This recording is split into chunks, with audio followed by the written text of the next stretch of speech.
Vamos começar aqui falando sobre o assédio, esse assédio eleitoral, que aconteceu aí no estado do Rio de Janeiro. Acompanhe comigo aí. A revista Oeste trouxe a matéria. Marido de ministra do Turismo demitiu quem não apoiou Lula. Olha, essa aí é o título da matéria aqui da revista Oeste. Abre aspas. O prefeito sempre pagou quando quis e quanto quis, fecha aspas, denuncia a professora da cidade. E aí a gente pede que as autoridades aí, elas encare esta denúncia com muito carinho e realize a devida investigação, sempre primando pela impessoalidade, pela legalidade e pela justiça, sem caça às bruxas, sem cometer nenhum tipo de atrocidades, mas tem que se investigar. Ex-funcionários da Prefeitura de Belfor Roxo, no Rio de Janeiro, afirmam que foram demitidos pelo prefeito Wagner Carneiro, União Brasil, marido da ministra Daniela do Vaguinho, por se recusarem a apoiar o presidente Luiz Inácio Lula da Silva durante o segundo turno das eleições. A informação foi divulgada neste sábado 28 pelo jornal Folha de São Paulo. Cerca de 5 servidores relataram ter sido exonerados por Vaguinho ou que não receberam salário a partir de outubro do ano passado. Na ocasião, eles contrariaram as orientações dos chefes para ir a comícios depois do trabalho. Pessoal, essa é uma prática comum, tá? Cometida por prefeitos e por governadores. E aí também estende-se para toda a linha do primeiro escalão, quer sejam os secretários estaduais ou secretários municipais. Infelizmente, essa prática existe e ela tem que ser combatida, porque é inadmissível um gestor público usar da máquina pública, do nosso dinheiro que ali está para bem gerir a coisa pública, para poder coagir, obrigar servidores. Muitas vezes são servidores comissionados ou contratados, tá? Essa incidência acontece com efetivo, mas em bem menor escala. Mas agora ela é de uma forma absurda quando se trata de servidor comissionado ou contratado. Os prefeitos, os governadores, eles realmente ameaçam, coagem esses servidores para fazerem campanhas eleitorais para si próprios ou para aqueles candidatos que eles apoiam.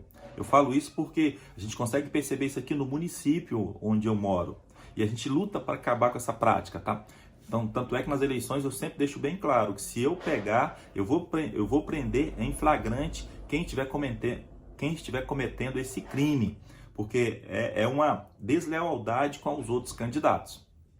Então, por isso que eu gostei muito quando o TSE se reuniu com os procuradores de justiça dos estados para formarem uma força-tarefa para coibirem esta prática nas eleições do ano passado. Mas, pelo visto, não funcionou muito bem. Eles chegam a ser obrigados, realmente, após o expediente, fazerem volumes em atos políticos, participarem de carreatas para também fazer volume. Imagine só como realmente é muito desleal. Aquele candidato que não tem a máquina pública na sua mão, ele vai fazer sua carreata, ali só vão realmente os seus apoiadores, os seus simpatizantes. Agora, aquele candidato que é o candidato da máquina, do governo, ali tem 3, 4 mil veículos, mas uma grande parte daqueles veículos ali são servidores que estão ali obrigados a participarem do evento. A professora Simone Oliveira, 48 anos, afirmou ter recebido seu último salário em 20 de setembro, antes do primeiro turno das eleições. Ela ainda deu aula durante todo o mês de outubro, mas não recebeu nada. Simone então cobrou a prefeitura, mas descobriu que seu contrato foi cancelado. Então a Simone, ela é contratada. Agora eu não sei se realmente a matéria aqui usou da tecnicidade para se referir, né? Porque se está falando em contrato, a professora é contratada. Agora, se fala em exoneração, o servidor, ele é comissionado, mas eu creio que está certo ali, porque dificilmente professor é comissionado, é contrato ou efetivo, tá? Abre aspas para a professora. Fui cancelada por apoiar o ex-presidente Jair Bolsonaro e não fui nas reuniões que eles obrigavam a ir, fecha aspas, explicou a professora. Abre aspas mais uma vez. Eles diziam, se não for, o nome vai ser anotado e vai ser exonerado, fecha aspas. Em nota, a Prefeitura informou que as demissões ocorreram porque a gestão, abre aspas, criou uma estrutura administrativa já aprovada na Câmara Municipal e que se algum servidor compareceu ao evento político de qualquer candidato, foi de livre vontade. Não dá para acreditar, engolir essa não, tá? Não dá, eu falo isso de experiência, não dá para engolir essa. Tanto é que os prefeitos e os governadores, eles estão preferindo trabalhar com comissionados e contratados do que com efetivo. Eu já até comentei aqui em lives passadas, né? Porque estão mudando a regra. A regra da Constituição Federal, trazida no seu artigo 37, é que sejam contratos públicos o preenchimento das vagas na administração. E a exceção, comissionado e contrato. Só que os gestores, eles mudaram isso aí. Eles estão fazendo da norma o comissionado e o contratado, e o efetivo eles estão diminuindo cada vez mais. Porque sabem que com o efetivo eles não podem usar dessas práticas, desse tipo de chantagem, de coação.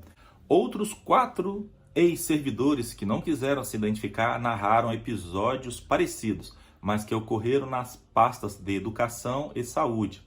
Eles afirmam que não possuem dúvidas de que foram demitidos por seus posicionamentos políticos. 3 deles ainda contam que, ao buscar justificativas, ouviram que estavam sendo observados nas redes sociais. Olha, realmente além de ser um assédio eleitoral, é abuso de poder, abuso de autoridade, né? Então, abuso de poder econômico também.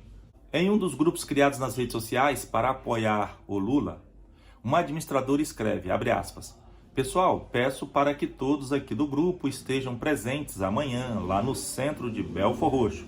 O grupo foi criado para apoiar o candidato Lula. Infelizmente, muitos do que aqui estão não estão comparecendo aos eventos do nosso grupo, fecha aspas.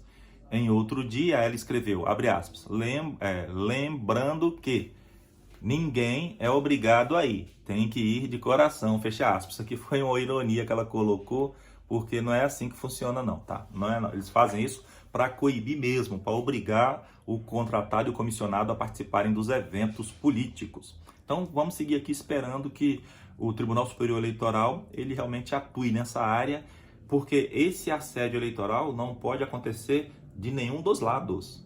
De ambos os lados não pode acontecer. O eleitor tem que estar sempre livre a realizar o seu direito, o seu direito de cidadão, que o seu maior direito de cidadão é poder exercer o escrutínio público da melhor forma possível. Agora, pessoal, vou trazer aqui o ano passado, outubro do ano passado, só para nós recordarmos, porque naquela época, quando assim foi publicada a matéria, eu já fiz a crítica e essa observação, que deveria se olhar também para a máquina pública, para evitar esse assédio eleitoral dentro da administração pública. Então, aqui eu peguei agora esse recorte ali no site do Senado. Então, naquela época lá, foi dia 17 de outubro de 2022. O Senado trouxe a matéria, a Rádio Senado. TSE diz que assédio eleitoral é crime e anuncia reunião com o Ministério Público. O assédio eleitoral é uma prática criminosa de empregadores que coagem, ameaçam e prometem benefícios para que seus funcionários votem ou deixem de votar em determinadas pessoas. Eu critiquei porque já começou falando o seguinte: é uma prática criminosa de empregadores. Então foi onde eu estendi. Eu falei, não pode se restringir simplesmente aos empregadores, simplesmente à iniciativa privada, à CLT, Consolidações das Leis de Trabalho. Tem que ser alargado e alcançado também à administração pública. E eu dei o mesmo exemplo. Falei que os prefeitos, os governadores, sempre, a grande maioria deles, sempre usam desta prática ilícita para poder cooptar eleitores, servidores comissionados ou contratados para apoiá-los ou apoiar as pessoas que eles indiquem. Vamos lá então, continuar aqui. A declaração foi dada pelo presidente do Tribunal Superior Eleitoral, ministro Alexandre de Moraes, que repudiou a prática desse crime nas eleições de 2022. Então, pessoal, fica aqui essa nossa observação no tocante à nossa discordância quanto a esse crime de assédio eleitoral. E também o nosso apoio para que as autoridades realmente atuem e busquem acabar com essa prática. Porque a gente vive numa democracia e a democracia ela tem que ser bem vivida, tem que ser bem desempenhada para a gente realmente usufruir 100% daquilo que ela tem para nos oferecer.